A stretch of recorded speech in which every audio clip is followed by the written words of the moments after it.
My brother said, man, our cousin just got killed by some white guy. I think it begins with this white guy sharpening a metal pipe into a shank, wrapping it with a black tape handle, and ideating on murdering someone black.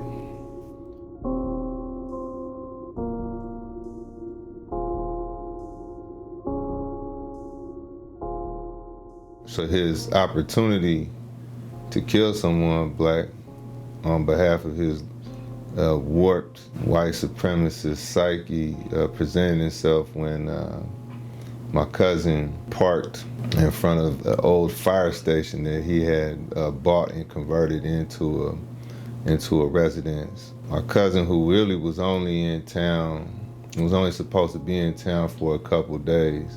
He'd actually moved to Georgia, was in the neighborhood checking in with a couple folks before he left.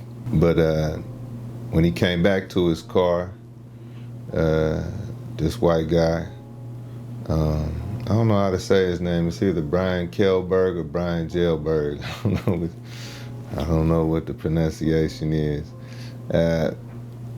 Confronted him and said, he was tired of people trying to take advantage of this parking space, and that a tow truck was coming. The police were coming to take AJ's car. AJ said, well, you don't have to worry about me parking here because I'm leaving. This guy, Brian, then prevented AJ from getting in his truck and leaving. And in that prevention, he took it the whole way, pulled out the shank, and stabbed AJ in the heart.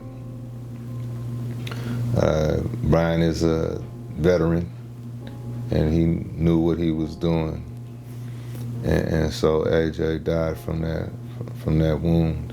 This guy thought he was going to get away with it, resting on, white supremacist violence being the national esteem, from the origin of this country on, is, ideologically encouraged. I think that those that would be the shock troops for this white supremacist violence, or be the shock troops for this white ruling class hegemony, actually believe they can get away with it, and often do get away with murdering black people.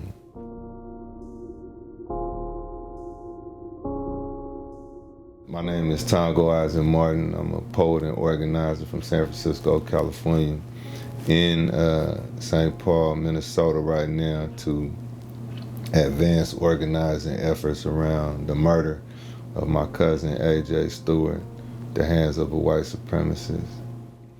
So here we are, a year later, still dealing with this, what's really just one murder in a wave of violence from this kind of modern neo-Confederate tendency that swept its way into the Capitol on January 6th, that swept its way into Buffalo with the murder of our people at that supermarket, Ahmaud Arbery, and doubling down on this most fascist tendency and making that the kind of the mass project, right? Instead of dealing with, so that people don't have to deal with their true relationship to the system, which is one of contradiction. It can, just as much as religion is an opiate, you have the opiate of this white supremacist ideology that, high off of that, you have at least 70 million white people that will live under any condition. So Brian Kjellberg has his first trial date, March 27th. We will be there. And we are organizing a court watch as from the beginning, there's been something fishy about these connections he seems to have to power. We also got, reports that he's a known antagonist of black people, especially black youth in the neighborhood. And one kid who almost came forward in that first press conference we had was going to talk about how terrified he was to find out that he was back on the streets. There's also grumblings that he himself would host alt-right meetings in this fire station. I mean, yet to be proven, but this is the word in his neighborhood.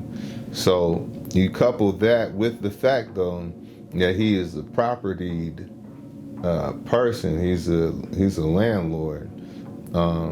This all points to, the connections. Or connections to really white supremacist forces. He also has the same lawyer who represent Kim Potter, in these killer cops, right? And so for us, he's making it plain. It's a plain statement of where he stands and the confidence in the white supremacist nature of the system itself that he has. So there's definitely going to be a string of court actions, both inside and outside. We need people to help document what's going on in there, because thus far the county attorney's assistant has not performed with the enthusiasm that we were promised, right?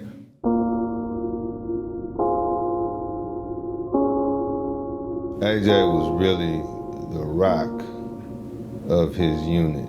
He was really the father to his little brothers and sister. He was, his mother's strength. And so, to lose him is to lose him every 5 minutes, right?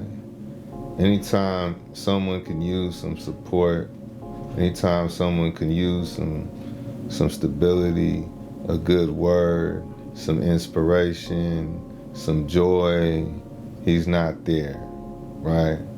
It's really a expanding hole that's created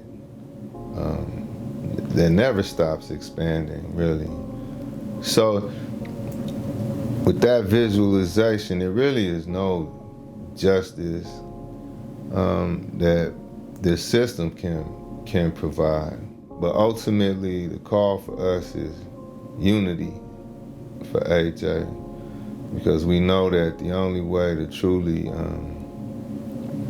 transform this situation is to transform the entire society. And so, this is the focus of our organizing efforts. It's really not a demand on the system. It's a, dare I say, a demand on the people. Let's grow up to the fact that we're not living in the aggregate of individual adventure, that we are in a society of social contradiction in which the collective that you actually exist in lives in absolute contradiction with the interests of another group, this white ruling class, right? And that what's profitable for them, what's safe for them, what's power for them is destruction for you. So, AJ is really just another alarm, That's not to say we're all asleep, but we can no longer deal with this reality as individuals. We have to, unify and give that unity, a kinetic expression.